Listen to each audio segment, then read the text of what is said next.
Hi guys, it's Andy from Man City Fan TV and welcome back to another episode of the Friday Night Social. It's the 19th of June and it feels like we've been doing these Friday Night Socials forever. But this one's a special one because obviously we played the other night and we're going to have a quick chat about those. But Martin is on the channel. We've got Carl in Washington.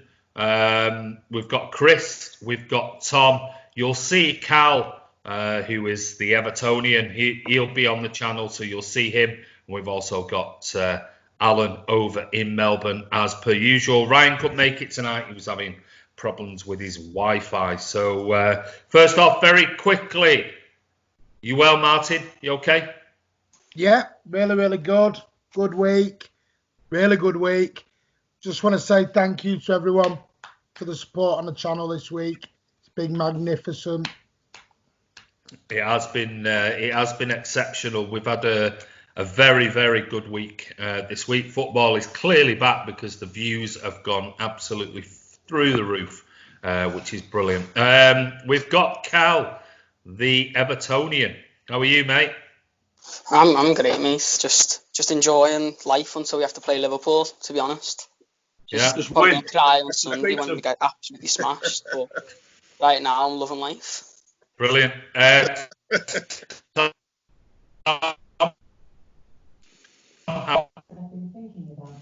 break it up, Andy. Yeah. You break it up, Andy. You break it up. Yeah, I've got Alexa going off. It's probably my wife. She's talking to me, and my wife's probably messing about on her phone, and it's setting off Alexa. Thought you were married. Oh yeah. Anyway, Tom, how are you, mate? I'm good, mate. Yeah, great result on Wednesday night. It was good to see the Blue Boys back, and yeah, I've been good.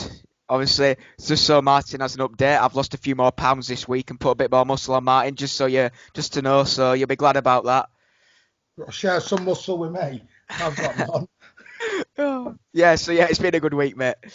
Nice one. Nice top you've got on there, buddy. Uses that top? It's my dad's, yeah. Because I've lost a lot of weight. A lot of his tops when he was a youngster, my age, sort of. They all fit me now. So yeah, this is from I think the 93-94 season away kit, and it's got Franny Lee on the back of it because that's when he took over as well. 94-95. Sorry, there you go. Actually, 94-96. Okay. Yeah, fair enough. Yeah, that's why, because I've got the other shirt that's 93-94 over there, yeah. So yeah, it's good to have them all out and use them because my dad can't use them anymore because he's got bigger in his old age, bless him. Hey, there's nothing wrong with that. It comes to us all, mate. Moving on swiftly to Chris. How are you, mate? Yeah, I'm good, mate. I'm getting bigger in my old age. I'm all right. Nice one. And Carl in Washington, D.C. Hi, guys. I'm good. Thank you. Good week. Football is kind of back, with the fake noise, but yeah, it is what it is. Over to Melbourne. So we've gone from Washington, D.C. to Melbourne, Australia. How are you, buddy? I'm all right, thanks, Andy. I've got a busy week, obviously, setting up with the Imperial, which was quite unusual with only 20 allowed in the room. So that was good, and obviously watching the game was good. A bit weird with no crowd there, but obviously quite tired after that because I had to get up at 4 a.m. To get everything set up and then do a full day's work after. But there we go. It was all right. It was good. Good to see City play again. Good week. Well, listen, thank you for putting those videos together for us. I hope everyone, if you've not seen it, go over and on the channel. It's Man City Fan TV with the Melbourne Blues at the Imperial Hotel on Burke Street, and it was the guys getting up at an ungodly hour to go and watch Manchester City versus Arsenal, and it's a great compilation of Alan and Steve in the Imperial Hotel. There was, so before you say it, they were only allowed 20 people in for social distancing and things like that. So before anyone starts going, well, there was only 20 there. Yeah, because of social distancing, not because of the Melbourne Supporters Club fan base. Trust me. Can't fill a scoreboard, apparently. What's that? Oh, yeah. Can't even fill a scoreboard, can we? Oh, yeah. Well, there's always that. But listen, buddy. Listen, thank you very much for sending that video through. It's really appreciated. No problem. And while we're on with Tuesday morning, 5 a.m. again, we've got the game against Burnley, and we're selling tickets starting from today, $20 to come for that with breakfast as well for Tuesday morning. So, and it's 29 for the room because we're actually increasing. The pubs are allowed 50 from Monday onwards. Oh, really? For that room, it's only 29. So $20. Contact Steve Bardsley. I'll be there, obviously, for the Burnley game. Brilliant. Right. Well, that's the introduction to everyone for tonight. First off, what we're going to do is obviously we did the preview the other night with most of the regulars on here for the Arsenal game. But we saw the game. We watched it, whether it be with sound, without sound, whatever it is that you did. I'm just going to quickly go around the room to all of you and just ask for your very quick thoughts. And I mean quick because we've done a load of post-match stuff and you guys, most of you contributed anyway to sending videos through. So thank you for doing that. So I'm going to come to Chris first. What were your thoughts on the Arsenal performance? Well, first off, I want to congratulate everyone on the lineup. We did well there, didn't we? Yeah. Which is just typical. You can never predict a Pep team, can you? I thought it was a rusty start to the game, but yeah, that's just what's going to happen with no pre-seasons, games. And I thought second half we played some really smart football. I thought Arsenal were a disgrace to themselves. I think Arteta's got a huge job on there, but I thought we played some really slick football in that second half. And I thought there were some really good performances. There was a couple that I thought stood out as not being very good. Apart from that, I was really pleased to see KDB look like the best player on the pitch again, mate. He might have put a couple of stray passes in at the start of the game, but he was everywhere. Just a wonderful player. So, yeah, happy with the performance, mate. Really happy. Brilliant. If I take my headphones off at some point, it's only because I'm getting a bit of interference with these. I don't know whether these headphones need replacing. So if I do, you might hear something on the video that switches over. It's just I'm getting a bit of interference. But anyway, over to Carl in Washington. What were your thoughts on the performance, mate? Overall, good. There are three things I want to focus on, really. I don't want to repeat what Chris has said. But number one, Mendy looked great. Foden is ready, dynamic, and mercurial. The kid should start every game. David is great, but Foden is he's ready. And then the third thing is, I'm beginning to think that Gundogan is a better defensive midfielder than Rodri. I think he moves the ball quicker. I think he's more aware, and he has experience in the Premier League. For all his negatives, I'm beginning to think he's a better DM than Rodri is currently. Well, I know that's a question that you're potentially going to ask in the golden question, so hold that one for later in another part, and we'll discuss that particular one. Any other thoughts? No, I think Chris covered it. I think Chris covered my first points, but Mendy sharp, Foden great, and then Arsenal, well, Arteta has a lot of work to do. Does definitely have a lot of work to do. Alan? I thought the first 25 minutes of the game, I thought as a team we were sloppy. We didn't press properly, in my opinion. I thought Arsenal in the first 20 minutes were the better of the two teams. I thought they looked quite sharp. They were playing on the break. And I thought Garcia made a couple of mistakes in the first 20 minutes. He was holding the line too much rather than going with the man. But I think from the looks of it, Laporte and Walker had a chat with him and he sorted that out after. But after probably about 25, 30 minutes, we started getting our game, started passing it quicker. We started moving it quicker. Balls weren't going astray. Obviously, I made a comment about KDB missing a few passes. That was the whole team for the first 25 minutes, in my opinion. And then after that, I thought City, just before half-time, last 15 minutes, created 5 really good chances, scored one of them from a mistake by Luiz, and then scored at the right time just after half-time, which as soon as that happened, that penalty, Arsenal's head dropped big time. You could see it on the faces. Yeah. And it became really easy for City after that, to be fair. And then we got a good 3-0 win. But overall, satisfied because they've not played for 3.5 months. So you can't really expect them to be 100% all the time. But it was good. I was overall happy. Yeah, I mean, I agree. I mean, that first 20 minutes or so, I mean, they had a couple of chances with balls over the top, which, to be fair, better finishing and things like that. They could have had a couple early on. Tom, what were your thoughts, mate?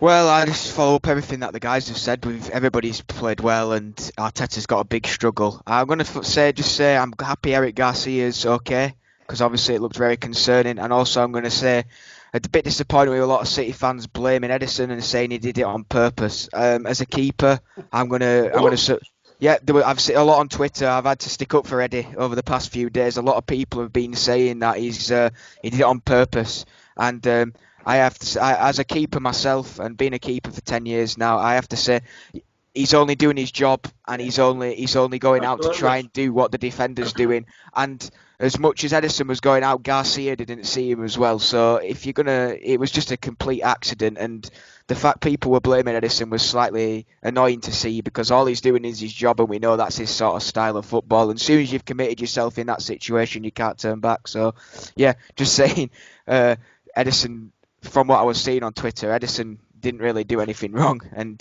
he was only doing his job. I slightly disagree with the Edison thing. I don't see any reason why he should have been out that far.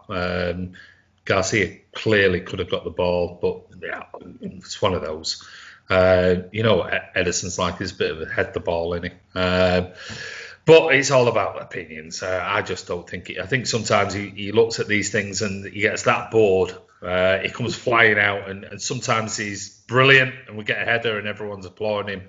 Sometimes you think, what's he doing? But anyway, Carl, as an Evertonian, did you watch the match? Yeah, unfortunately. The first 20 minutes were absolutely shocking from both teams. But what do you expect? The players have had 1 week of intense training after 3 months off. Some players looked a bit chubby. I'm not going to name who, because as you can see, I can't really, critique people's weight. But I thought it took City about 30-40 minutes to get into the game. And when they got into the game, Arsenal didn't have a chance. That was men against boys in that second half. Men against boys, City looked just miles ahead. And, everyone said that Arteta's got a big job to do. Bigger than what Ancelotti's got at us. To be honest, Arteta's got a very tough job, and I don't know if he can handle it. I being a neutral, I hope he does handle it. Mm-hmm.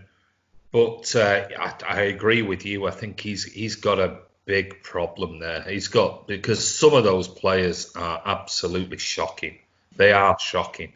Awful.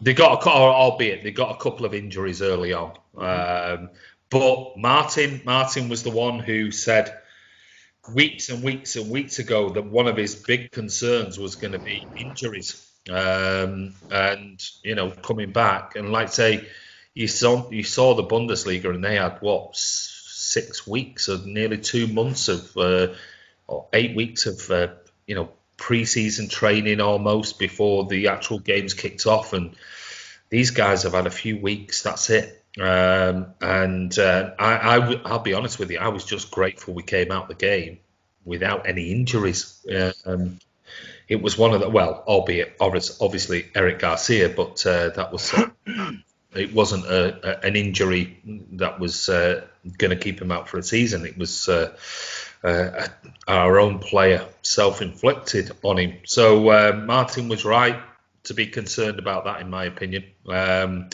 So I'm going to just go around the room again and ask you which player stood out for you? I know it's the first game back, and I know the first 20, 30 minutes, you saw KDB's passing was a bit off and other players were doing whatever, but I'll just quickly go around the room and ask you, who do you think was you can call it a man of the match, or somebody who you were impressed with? It doesn't have to be man of the match. So I'll start with Alan.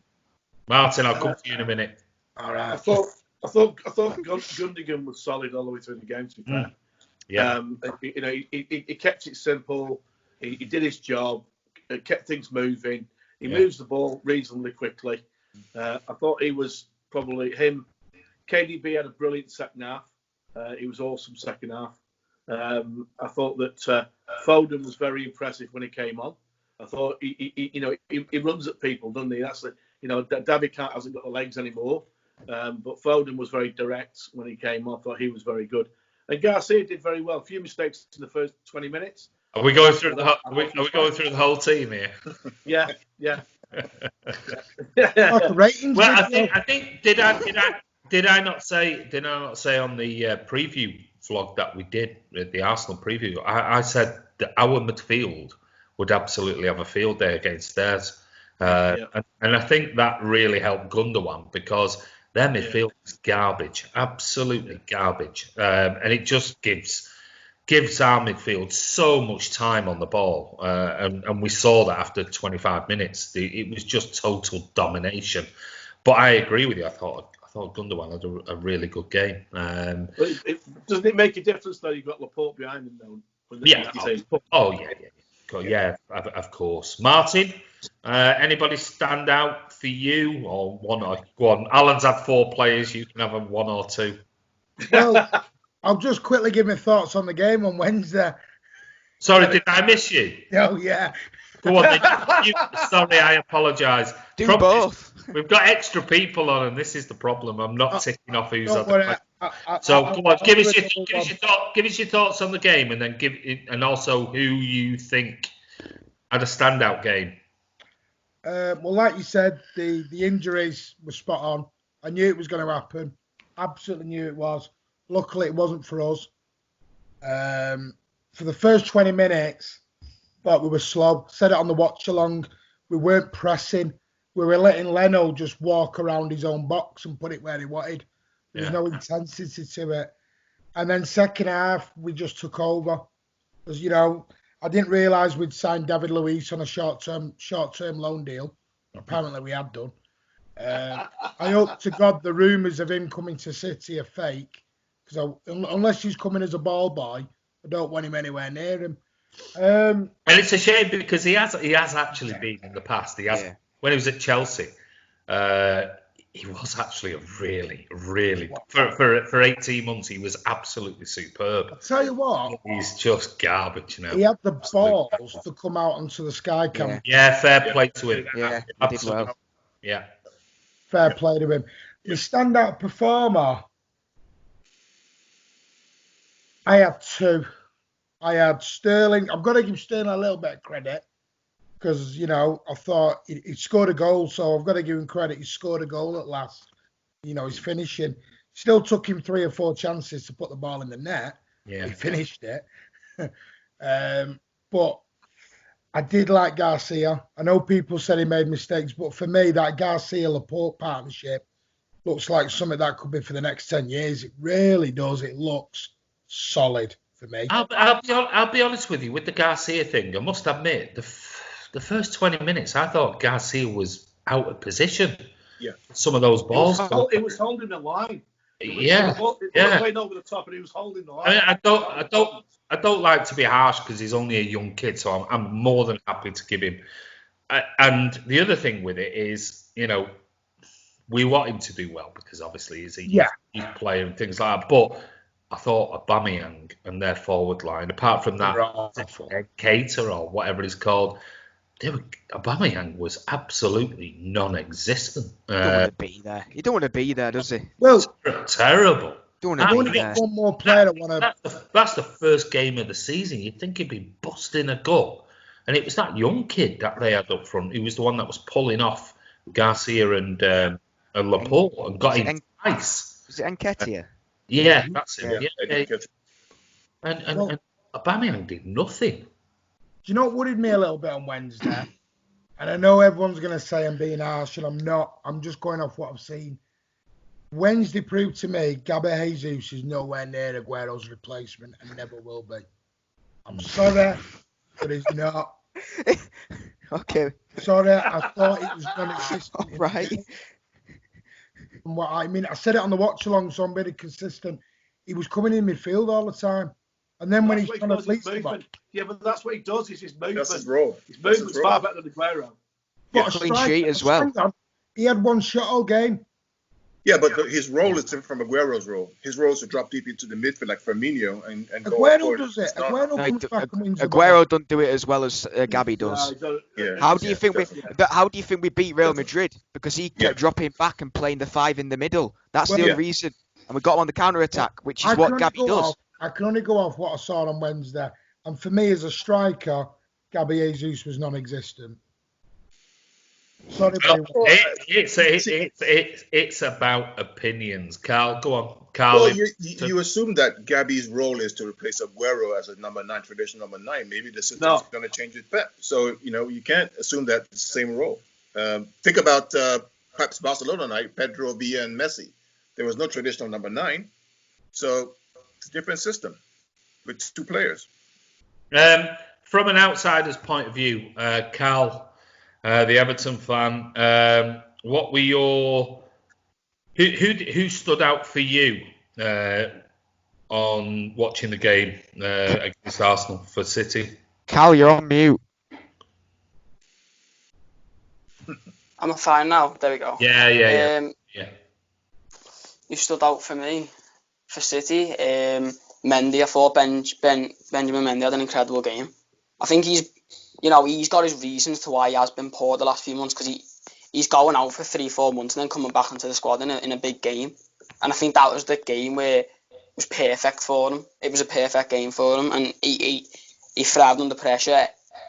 I thought De Bruyne was a bit shaky, but I thought in the first half he struggled in the first half to get up to the pace of the first half. But in the second half, I think KDB deserves the man of the match for that second half performance, because I said this the last time I was on, he's the best player in the world. Kevin, he's on form, he's the best player in the world. No one comes near him.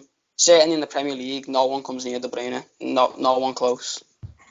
Yeah, I mean, I must admit, I just thought we could keep him. I thought the first 20 minutes, his passing was clearly, you can see it's like anything. It's like shooting targets and things like that. You've got to get your scoping and things like that. You could clearly see it looked way off. I mean, some of his passings were like, Jesus Christ, that's not Kevin De Bruyne. But as soon as he got his range in, he got his eye in, then he was back to near his brilliant best, certainly. Uwe not asked. Tom, and Carl, I'll come to you two next. For standout player for me, I'd say Mahrez had a quality game. I thought he had a really, really good game. You need to get those glasses changed. Oh, what's wrong with Mahrez? He took on. Welcome to my world, Tom. He had a really, really good game. I thought he was one of the. All right, then tell us what he did, Tom. Fell over in the box. Well, tell us what he did.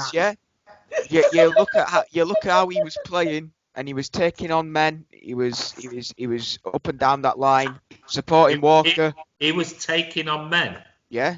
How many men did he take on? No, on the one-on-ones on the wing, he was taking them on. And what we haven't seen that as much as in the past, and he was showing a little bit more of an attacking threat. He definitely he made more passes better than Walker did when he was trying to box him. I can tell you that for sure. We've got him. We've got him. I was too kind to him. I watched my preview back. I was like, what the hell was I talking about? And I also thought that Benjamin had another great game. And I said in previous FNSs and previews that we need to see what he's like when he comes back, because he's only had 1 or 2 games to show his potential, and he was running up that line. And I always noticed when Kevin had the ball or David, he was flying up that line to try and get the ball, and it was like we watched him against Liverpool again when we beat him 5-0. It was like we had him back, so I was happy to see that as well. So obviously Kevin was class as well, and I thought Rodri did well when he came on too. I thought Rodri looked like he looked decent as well when he came on, and so just those sort of players that stood out for me.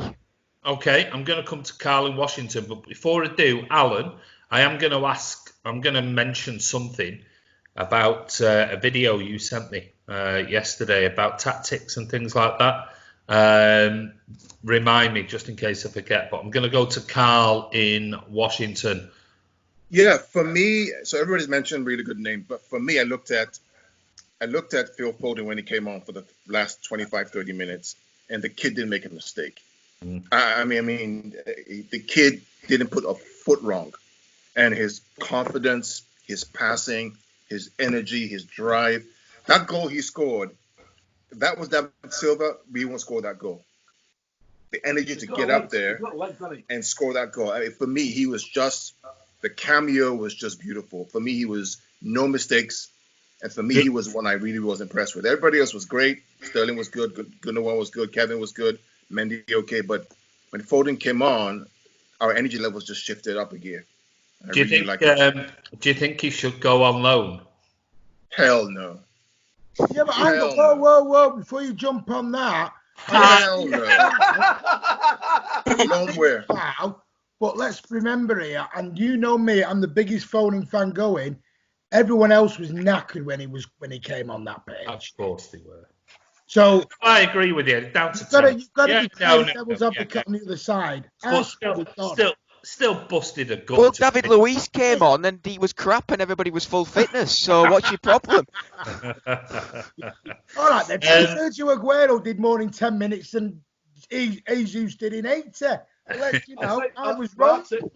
Martin, I'll say one thing. Otamendi had a great game. He sat on the bench and stayed there. John Stones weren't even there. Exactly. Chris? Neither was Cancelo. There's reason behind that, and I'll tell you. I thought everyone's mentioned KDB and who else we had? Gundogan and they've had a good game. No, not Mahrez. I thought Kyle Walker had a good game. He didn't produce the best pass into the box, but he kept them pushed back all game. Proper good performance for him. And football's such a different game of opinions because I thought Mahrez was a disgrace. I thought he was awful. And Andy, that's not the first time either that I felt that. I think he has been the biggest waste of money City have had other than Mangala. I think he's awful, mate. Oh, that is Mangala. Cancelo? Jesus. Well, Cancelo, I don't blame Cancelo. He didn't get a chance to show whether he's a good player. Mahrez, no, I think he's awful. He's not. See, I must admit, Chris, I'm and it's all about opinions. I'm with you because I watched him the other night and it was the same old, and there were so many times that he was, he could have done something, but just didn't. I just don't think he's a City player. I don't think it's a team. He was brilliant at Leicester. Yeah, I absolutely. did the analysis video on Riyad Mahrez and saying about he needs to play in that 8 role. He needs to play in that right-hand side, deep, picking the ball up deep, moving forward. Being on the wing for City just does not suit him whatsoever. No, I totally agree. I don't think he fits in at all. It doesn't. And I would love to see him. And I said I'd love. And this is not a Mahrez. I'm not hating Mahrez. It's about the team. And I think if he was to play much deeper and drop deeper, pick the ball up and run with the ball and play 1-2s, and he would possibly playing, with Kevin or something with a 1-2 into the box. And I think out wide, he's so one-footed. Correct. It's just it just doesn't. But saying that, isn't Raheem Sterling so one-footed with his right foot? Yeah. Left. Yeah. But the problem, the difference being between Mahrez and Sterling is Sterling can beat you on the outside because he's got pace. And 20-odd goals. Who won us the penalty? Mahrez hasn't. He hasn't got pace. Yeah. He has the skill, 5-yard sprinting pace. He's got the skill. You never see him drop a shoulder and go past the player within a 5-yard burst. Never. You don't see it. Sterling can do that, albeit his left foot is garbage, but he can beat a player and drive into the box. Mahrez can't do that. He's so predictable. And I don't blame Mahrez, and I'm not hating Mahrez. No, same, Andy. He's a good footballer. I just think playing on the right wing for City, I think it's just the wrong position for him. I agree. But it's the only position he can get in with Kevin De Bruyne there. Yeah. Go on, Carl. Andy, I agree with you 100%. Mahrez is not a traditional winger. Mahrez is an inside forward, right forward. That's what he plays. Yeah. So Pep's new system of playing 2 wingers as inside forwards, I believe, is one of the problems we have this season. Yeah. Maybe. Right? Yeah. Wingers go out and they come in, and so they congest the middle. Keep the pitch wide. We did the same last year. Yeah. Yeah, No, but it wasn't great last year, Mark. It wasn't People, it wasn't great. the only reason people think we won 14 on the bounce. It wasn't that great, Martin. It wasn't that great. Yeah, but it wasn't that great. Compare how we played last year to the Centurion season. Right, the way we played, it's different. Absolutely. Player gets stick like Mahrez does. I'm sorry, but Mahrez. I know you're going to say, mate, but Mahrez was more of a threat than Jesus. But Jesus has got away with it all. Yeah, but the thing is Martin. And that's fact. But Martin. The difference between the two players is that Mahrez will get the ball 10 times more times than Gabby Jesus. Yeah, absolutely. Being held by two centre backs. Mahrez will get the ball and touch the ball 10 times more than Gabby will. Gabby's moving the centre-backs all about. It's not about him having the ball, because if he had the ball, he'd have the ball on the edge of the area all of the time. Mahrez is getting the ball all of the time out wide on the right-hand side, and he's just not quick, and he's not a winger. He just isn't a winger. Would you play Mahrez on the left-hand side instead of Sterling? Play Sterling on the right, because I think Sterling's better. Yeah, maybe. Yeah, I mean, it'd definitely be better on the left. Yep. Do you know where I'd like to see Mahrez? Do you remember when City played Leicester when we got beat when Leicester won the league? Yeah, and we got beat 3-1. Mahrez played on the left all the way through that game. Yeah. The problem is, and he tore City apart. Like Andy says, Mahrez's best position is unfortunately taken at the moment at City. Yeah, it is. It's not available. Yeah. And that's the problem we've got. Yeah. So he's having to go back to probably his early days. Because like Andy's dead on, he never played as an out-and-out winger at Leicester. He didn't do it. He was either a number 8 or a number 10. He should be... I'm not unfortunate. He's not going to remove Kevin De Bruyne from his position. He's not going to do it. So he's either going to have to adapt. Don't get me wrong. There's times I even habit Mahrez on Wednesday. He did his usual trick where 50-50 balls. He just stood there watching it. He didn't want to get involved in it, but he tried. At least he does try. I know, Martin. But the thing is, if you were given that shirt and we're on the pitch at the Etihad, no, I can't run. You'd at least try. Yeah. I can't run. I think we'll all at least try, but that's not good enough for, the £60 million, Andy, isn't it? £60 million. Champions of England. It's not, and I'm not having a go at him. I would love, you know what? And the problem, this is the conundrum, because he's better in that 8 role, but that's Kevin De Bruyne's position, and he's not going to take that. We know David Silva. We're all crying out for Foden to take David Silva's place. Maybe he could play in that David Silva role. Maybe that, with his left foot, would be a good position. But we're all crying out for Phil Foden to be there, or somebody else. Or he could play on the wide. But is he a winger? Is he quick enough to go around the outside? He's got a great cross. He's got a brilliant cross on him on his left foot. So maybe that is an option. But we're not seeing Pep try him there, and that's the concern. Is the fact that Pep doesn't want to lose the fact that Sterling can cut in from the right-hand side and shoot, or come in round the back and tap in, and that type of thing. So the fact that we've not seen Riyad Mahrez on the left wing says to me that Pep's not going to try him there. And if he's not in a Foden role, the only position for him is between him and Bernardo Silva on the right wing. And he's, unfortunately, I agree with Chris, he's not a right winger.